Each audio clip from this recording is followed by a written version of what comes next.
من اسهل الحلويات الشرقي صوابع زينب، حلوه قوي قوي قوي صوابع زينب. وتعالوا مع بعض بس كده نشوف حلاوتها وجمالها كمان من جوه.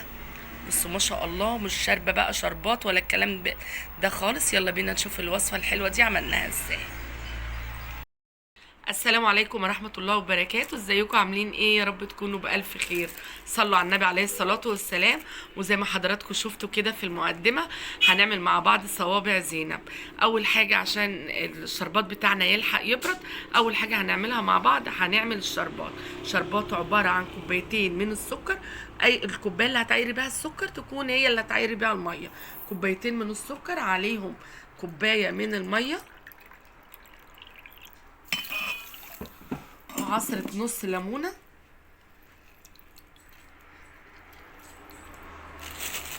وبحط عليهم كيس من الفانيليا.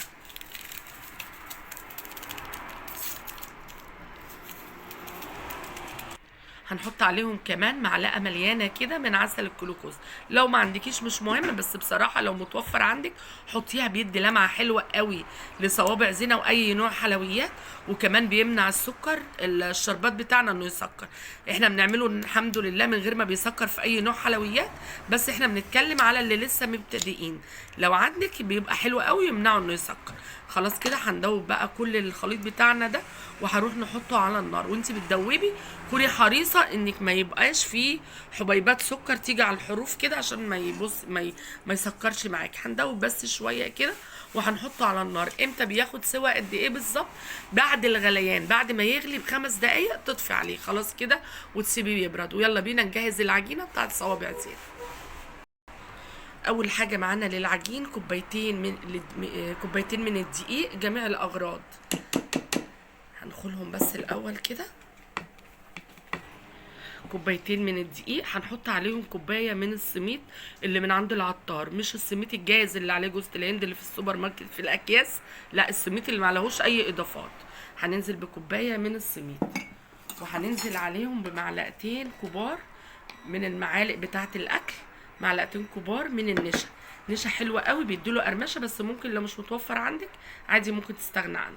معلقتين نشا خلاص كده.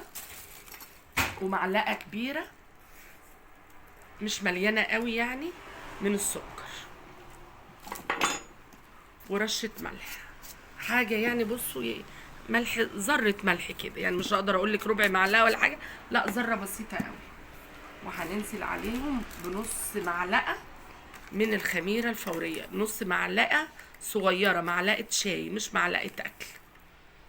نص معلقه من الخميره، بلاش نكتر خميره علشان ما تتنفش مننا قوي واحنا بنقليها. هي نص معلقه شاي صغيره كفايه قوي. والاضافه كمان اللي بحب احطها شويه كيس فانيليا. بلاش الفانيليا السائله، مش هتنفع، لازم يكون ظرف زي ده او تستغنى عنه لو ما انتش عايزه. الاضافات اللي انا حطاها زياده النشا والفانيليا، ممكن تحطيه بس بجد بيخلي صوابع زينه. الفانيليا بيديها طعم وريحه حلوه قوي. وهنقلب بقى الخليط بتاعنا كده كويس قوي، والنشا كمان بيديها اللهم صل على النبي قرمشه حلوه. هنقلب بس الخليط الجاف بتاعنا كله كويس قوي كده. الكوبايه اللي عايرت بيها الدقيق اول حاجه هي اللي بعاير بيها المقادير بتاعتي كلها. هي الكوبايه اللي عايرت بيها الدقيق، عايرت بيها الدقيق السمونيلا بتاع اللي هو دقيق البسبوسه، وعايرت بيها السمنه. خدنا نص كوبايه من السمنه، سمنه يا دوبك سخنه يعني دافيه، حاجه بسيطه كده سيحناها ونشتغل بها على طول. نص كوبايه من السمنه. هنقلب بس كده لحد السمنه ما تختلط مع السوائل كويس قوي. وبعد كده هبس بايدي زي عمليه بس الكحك كده. هوريكم دلوقتي هنستغنى عن المعلقه خالص اهو. وهنمسك بقى نبس كده. لازم عمليه البس دي تحسي ان كل حبايه دقيق اتغلفت كويس قوي بالسمنه. بسينا بقى العجين بتاع الدقيق مع السمنه كويس قوي. بصوا بقت عامله زي الحبيبات الرمل كده، شبه الكسكسي، بقت شبه الكسكسي خالص. طبعا الخليط بتاعنا ده ياخد كوبايه الا ربع من الميه، بس انا ما بديش امان ابدا للدقيق لانه بيختلف من نوع دقيق للتاني، فكالعاده بنزل بشويه شويه. احنا عايزين العجينه بتاعتنا يا دوبك تتلم، مش عايزين يعني نحط ميه كتير. بزود معلقه معلقه لحد العجينه بتاعتنا ما تتلم. بس زودت شويه بشويه لحد العجينه بتاعتنا ما بقت بالشكل ده كده اهي. عجينه يعني طريه وفي نفس الوقت ايه مش مشققه وناعمه وحلوه معانا كده. هسيب بقى العجينه بتاعتي. خدت قد ايه؟ خدت زي ما قلت لكم بالظبط كوبايه الا ربع ميه. ده اللي فاضل معانا من كوبايه الميه، كوبايه الا ربع. خلاص كده. بس برضو ما تامنوش، انزلوا بشويه شويه. العجينه ما عجنتش خالص، انا بقى حطيت شوط الميه وبقيت اعمل بايدي كده لحد العجينه ما بقت بالمنظر ده كده. عجينه طريه بالشكل ده كده. بلاش نعجن كتير علشان مش عايزه العجينه بتاعتنا يعني تبقى تطلع الماده اللي هي تخلي العجينه تنشف يعني. خلاص كده. هسيبها بقى ترتاح. هي انا مش بيخمر يعني العجينه بتاعتنا دي احنا مش عايزينها تخمر، بس هترتاح 10 دقايق بس. العجينه ارتاحت 10 دقايق وهنشكل فيها على طول. طبعا انت تقدري تظبطي بقى كور زي ما هوريكي كده، يعني كور ما تكونش كبيره قوي. هو اعملي الحجم اللي انت عايزاه، بس لما بتبقى صغيره بتبقى احسن بكتير. انا هعمل كور زي كده اهو. بعد كده اعملها زي صباع الكفته بالشكل ده كده. المقاس ده بالنسبه لي حلو قوي. هقطع تقريبا نص العجينه بنفس الطريقه، هنكورها كده اهو زي ما قلت لكم عشان يطلع كله قد بعض. لو حاسه ان انت مش هتعرفي تظبطيها اللهم صل على النبي ممكن توزني بقى براحتك. خلاص هنقطع بس كده نظبط الصوابع كلها قد بعض. نص العجينه قطعت كده تقريبا نص الكميه، والنص التاني هغطيه، لازم يتغطى علشان ما تنشفش مننا العجينه. وتعالوا بقى نشكل في اللي احنا قطعناه ده. عندنا اللي هي ممكن الختامه بتاعه الكحك، او اللي بنطلع اللي هي بتاعه الحاجات اللي زي كده اللي بنقلي فيها دي. هنحط العجينه بتاعتنا هنفردها بالشكل ده كده اهو. تك عليها بالشكل ده كده، بطط بس كويس، وبعدين هنروح عاملين كده. هنروح لمنها بقى بالشكل ده كده اهو. بصوا النقشه بتاعتها يعني برمه واحده بس بتبقى بالمنظر ده. عايزه بقى تلفيها تقفليها اكتر من كده هعمل لكم واحده تانية مختلفه عندي دلوقتي.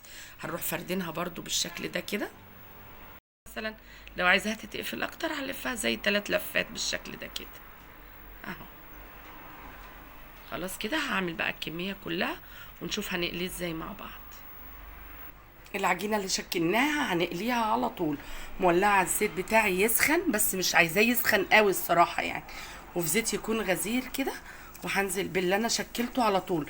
ما سيبوش، انا مش عايزه العجينه بتاعتي بعد ما اشكلها اسيبها تخمر. خلاص. وعلى النار يا دوبك الزيت يسخن، وبعد كده يسخن نهدي النار. اول كده ما نحط الكميه بتاعتنا نروح مقلبين على طول بالشكل ده كده اهو. طبعا اللون بقى اللي يعجبكم انتوا يعني، تقدروا بقى تحمروا بس بصراحه هو لما بيبقى متحمر كويس بيبقى يعني بيدي قرمشه احلى، وبصراحه بيبقى طعمه احلى بكتير غير لما بيبقى فاتح يعني. بس دي اذواق بقى بترجع لكم انتوا. خلاص. التقليب مستمر مع النار تكون هاديه بقى، ما زادش كتير خالص علشان ايه احنا مش مكترين خميره. اللون ده حلو قوي كده. هخرج على كده. خرج بقى الكميه. انا مش بحطش في الشربات على طول، انا بخرجه الحقيقه، ومش بنزل في الشربات غير بعد شويه كده يعني بعد ما يهدى شويه. كلها هننزل يعني بنص الكميه كده في الشربات بتاعنا التقيل البارد، عشان بس نعرف نقلبه. بنسيبه في الشربات قد ايه يعني 5 دقايق كده اللي هو يتشرب بس. اللهم صل على النبي صوابع زينب يا دوبك دافيه. بصوا ما شاء الله هي مش مستحمله يعني، لو قلبنا جامد من كتر ما هي مقرمشه هتتقطم مننا، فخدوا بالكم بقى من الموضوع ده. خرجوا بقى كده. اسمعوا لي بقى صوت القرمشه. ما شاء الله يعني وصفه ناجحه وسهله بسم الله ما شاء الله، ما بتاخدش وقت خالص. وكده خلاص خلصنا صوابع زينب. جربوها ان شاء الله هتعجبكم. شكرا ليكم. السلام عليكم. ما تنسوش اللايك والاشتراك في القناه لو عجبكم الفيديو.